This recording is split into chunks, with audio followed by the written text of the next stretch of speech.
Mi salvavidas. Relato basado en la experiencia de Rafa. Mi nombre es Rafael y quiero contar algo que me pasó hace unos 20 años cuando era un chamaco muy atrabancado. Ahora ya tengo mi familia y a mis hijos, pero antes me gustaba provocar a las personas. Era muy hablador tanto con extraños como con las muchachas. Guapo no soy, pero nací con el don del habla y con eso puedo marear a cualquier otra chamaca cotizada. Como nací en cuna humilde, me tocó ganarme la vida en lo que fuera. Vendiendo fruta en la central de abastos, subiéndome a los camiones para ofrecer galletas y chocolates. Y mi trabajo más recurrente era ser chalán de albañil. Para entonces me tocó ir a trabajar a una comunidad a unas 2 horas de distancia de mi pueblo. Todos los días iba y venía porque el dinero no me alcanzaba para quedarme allá. Una noche en la que un compañero estaba festejando su cumpleaños, nos pusimos a tomar un six. Después seguimos comprando más cervezas. El ambiente estaba tan bueno que mi amigo y yo quisimos continuar con la fiesta. Invitamos a los demás compañeros para ir a una cantina que estaba en el pueblo. Todos prefirieron irse a su casa para alcanzar el último de los camiones, menos yo y mi amigo. Nosotros sí nos metimos a la cantina. Adentro también había un buen ambiente.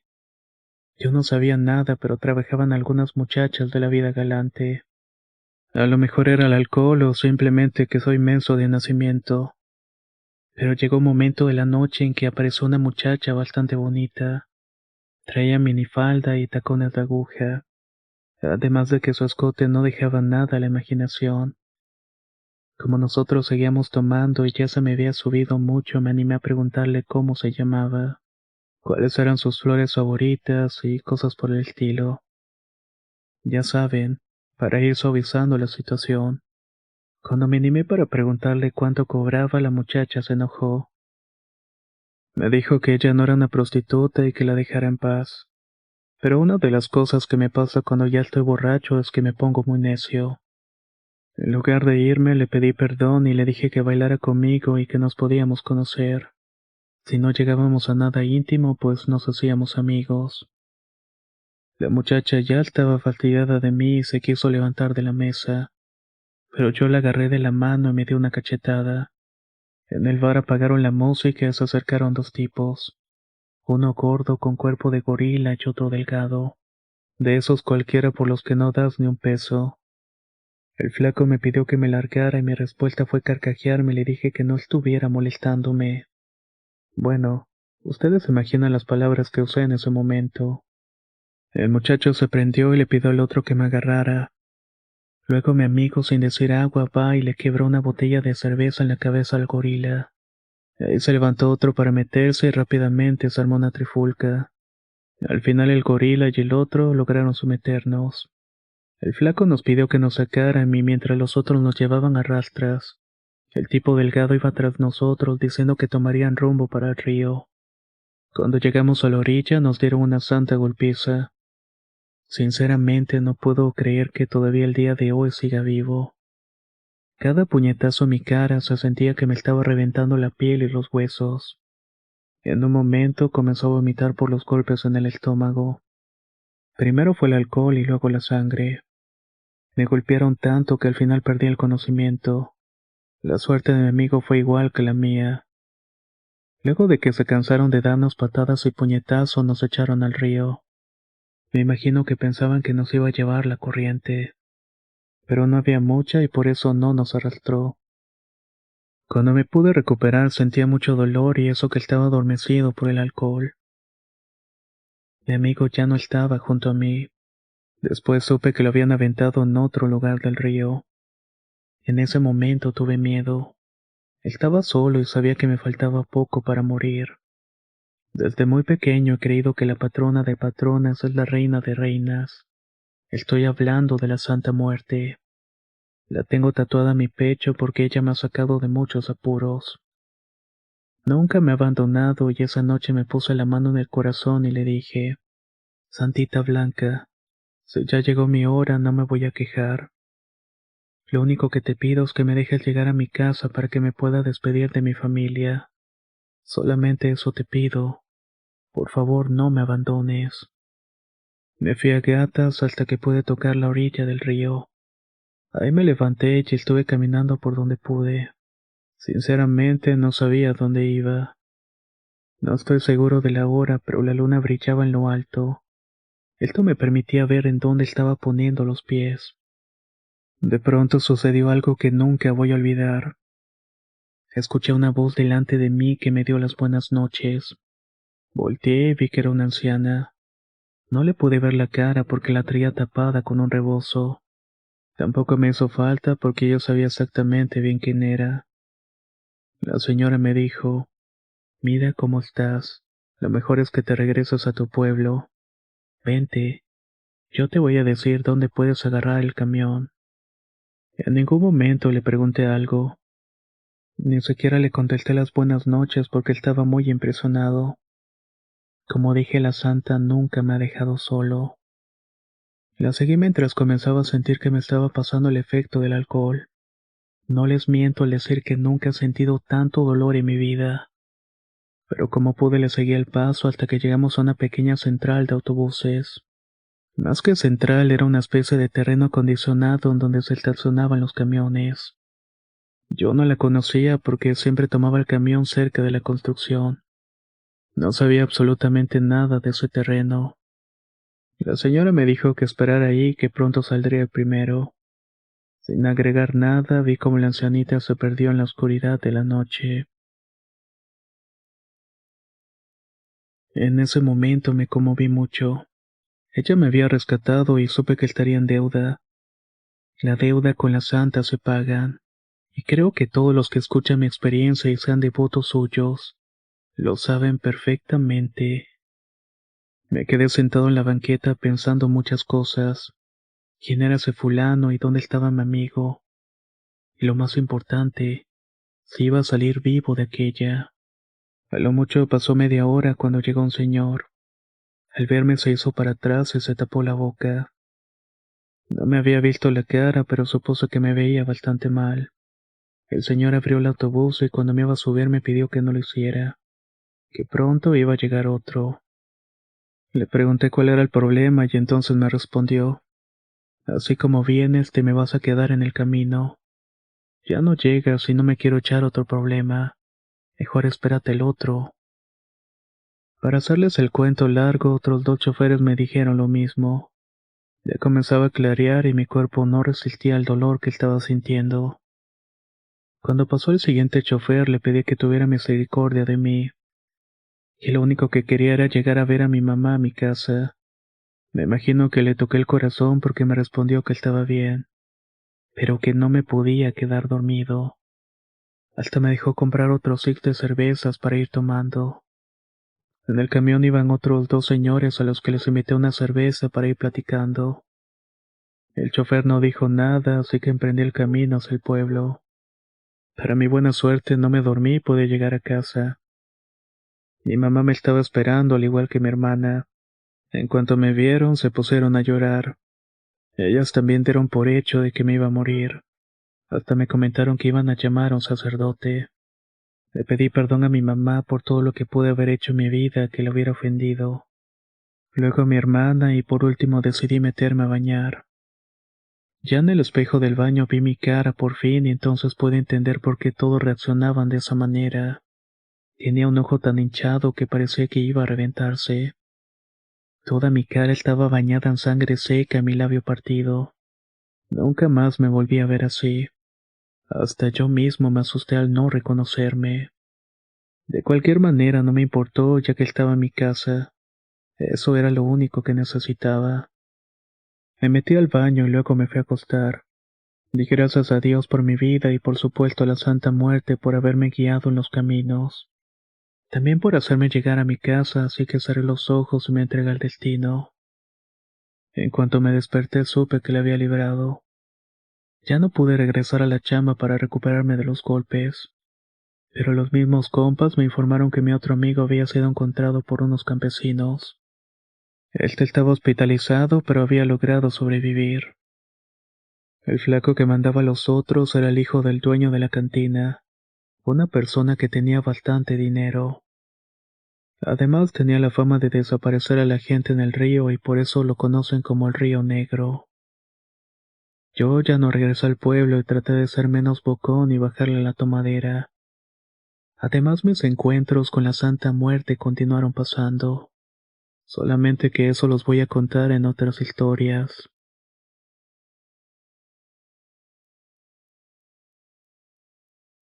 Profanación de panteón. Historia basada en una experiencia anónima. No quiero decir mi nombre, porque aunque han pasado 8 años, me sigue dando vergüenza lo que hice. Antes de que me condenen, quiero que sepan que en este tiempo tenía la cabeza en otras cosas. Era joven y me gustaba la fiesta, la bebida y la diversión. Mi novio era igual de desobligado que yo. Cuando supo que estaba embarazada, se alegró mucho y dijo que saldríamos adelante. Durante mis 9 meses estuve cuidándome no tomar ni fumar, cosas que hacía antes con bastante frecuencia. Faltaba algunos días para que se cumpliera los 9 meses cuando nació mi hija. Le voy a poner que se llama Nancy. Aunque mi marido intentó llevar una vida de hombre trabajador, en realidad nunca pudo dejar las fiestas. Luego comenzó a inyectarse cosas y su adicción se hizo más y más fuerte. Yo sí cambié, aunque no del modo que hubiera querido. A veces era muy negligente con mi nena. Con el paso del tiempo me fui siendo más responsable. Cuidaba que hiciera su tarea, que tuviera ropa, zapatos y comida. Para esto estaba trabajando de ayudante en una carnicería. De vez en cuando salía de fiesta porque, como dije, aún era joven y quería seguir aprovechando mis buenos años. Cuando pasaba esto, mi mamá hacía favor de cuidármela. En una de esas fiestas conocí a un youtuber que hacía exploración urbana. Por supuesto que también lo voy a mantener en anonimato para evitar problemas con este. El caso es que estuvimos platicando y me gustó. El chico al que llamaré Joel también tenía interés por mí, pero nunca fue sincero. En cuanto le dije que tenía a Nancy, me propuso hacer algo para subir la audiencia de su canal. La idea era que mi niña y yo y su equipo de grabación fuéramos a un panteón. Vestirían a Nancy con una especie de bata blanca y la pondrían sentada en una tumba con las manos juntas como si estuviera rezando. La idea era simple, crear la atmósfera para que la gente creyera que era un fantasma, una niña que había muerto por alguna razón extraña. He de confesar que seguramente ningún padre en sus 5 sentidos irá a las 2 de la mañana a un panteón con su hija, pero como dije, yo no era un ejemplo de virtudes. Otras dos cosas que me alentaron fue quedar bien con Joel y que me prometió darme dinero. Así que finalmente terminé aceptando.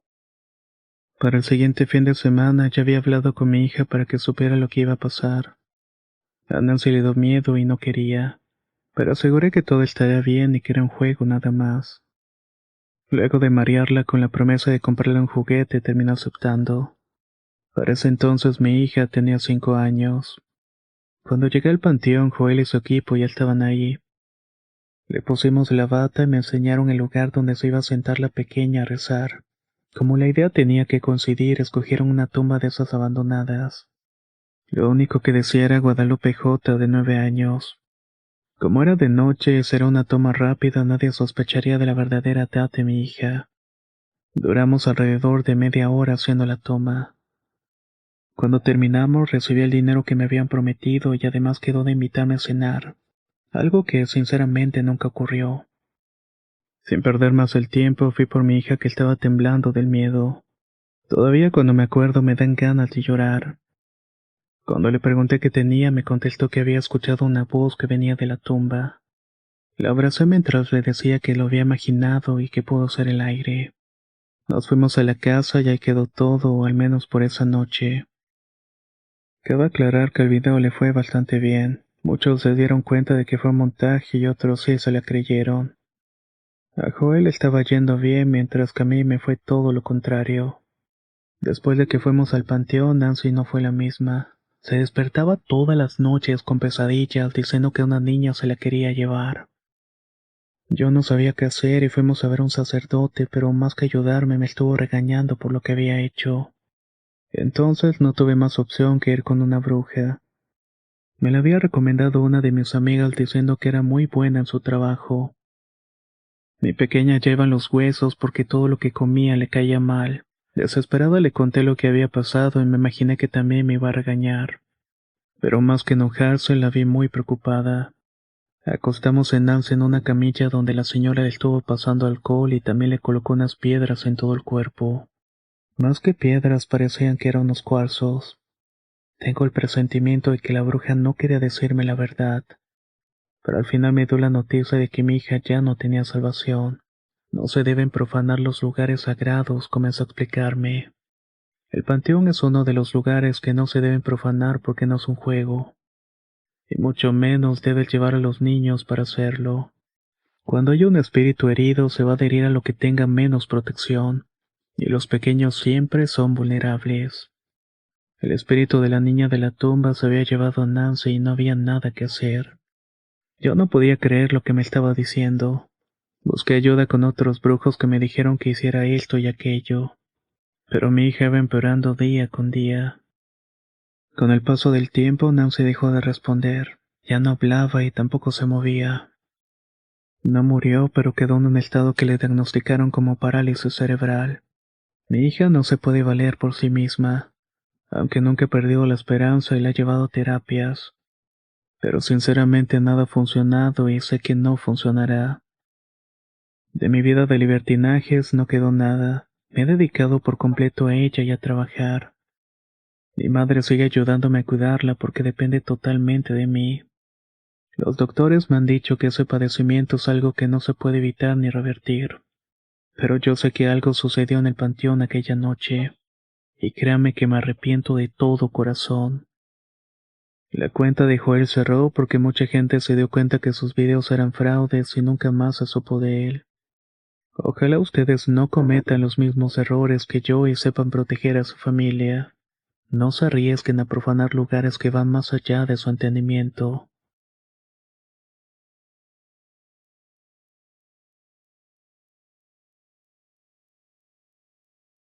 Duendes en la casa. Historia basada en la experiencia de Violeta González. Antes vivía en la calzada Desierto de los Leones, justamente enfrente de la Academia de Policía número 5760. Esta casa era bastante grande y hermosa. No solo tenía grandes jardines, sino hasta que se podría decir que tenía su propio bosque particular. Las casas de esa colonia son muy grandes y casi nadie baja al bosque.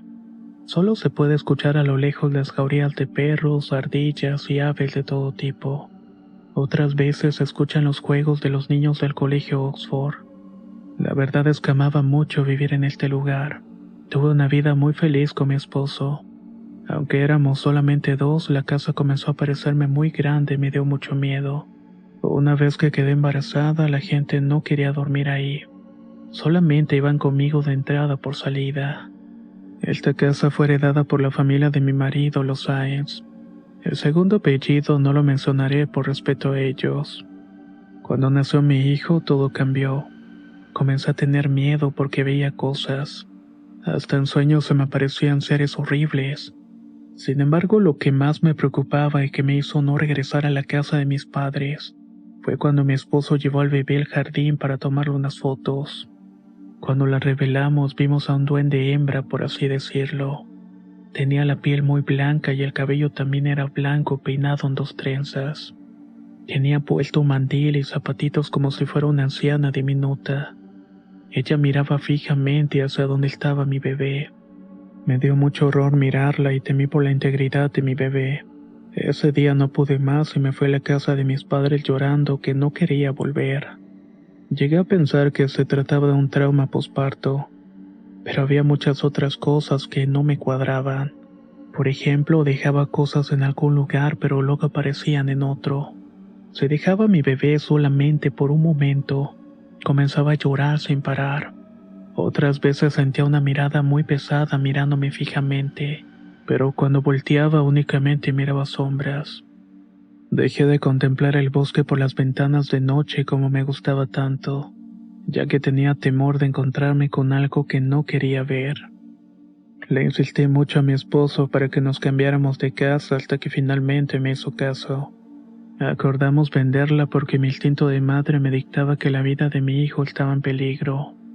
Para eso le pedí a mi hermana que se llevara al bebé un par de días en lo que mi marido y yo coordinábamos la mudanza. Uno de los señores que nos estaba ayudando a subir los muebles me dijo: Señora, usted tiene entes aquí, ¿verdad? Le pregunté por qué decía eso y me respondió que acababa de ver algo correr por uno de los pasillos. El señor pensó que eran gatos o tal vez algún juguete del bebé, pero luego se dio cuenta que se trataban de dos personas muy pequeñas que apenas pudo distinguir en un parpadeo. Una vez que terminamos de subir los muebles a la camioneta no quiso prender. Por más que lo intentaron, al final tuvieron que empujar hasta llegar a la calzada. Ni siquiera mi auto pudo prender. Las presencias de la casa no querían que nos fuéramos. Ya se estaba haciendo de noche y mi esposo no llegaba con la grúa porque había mucho tráfico. Luego de un rato por fin me pude ir de esa casa. Pienso que esas presencias de la casa, ya fueran duendes o algo más, se molestaron porque nos fuimos. Mi esposo falleció un mes después de habernos cambiado de casa por un cáncer avanzado. Antes de morir, mi marido me recordó al duende que vimos en las fotos. Me dijo que se parece mucho a la nana de su abuelo, una señora que falleció en la casa porque se cayó desde una ventana del segundo piso. Nunca se supo la razón de que falleciera de esa manera. Mi suegra me mostró una foto de la nana Otilia, y era exactamente igual al del duende de la fotografía. A pesar de las consecuencias, creo que lo mejor que pude hacer fue cambiarme de ese sitio. Me costó mucho dar crédito de que esto era real, pero tuve que atravesar por todo esto para asegurar que las presencias sobrenaturales existen y que pueden llegar a ser muy peligrosas. Así que les recomiendo que tengan mucho cuidado con ellas.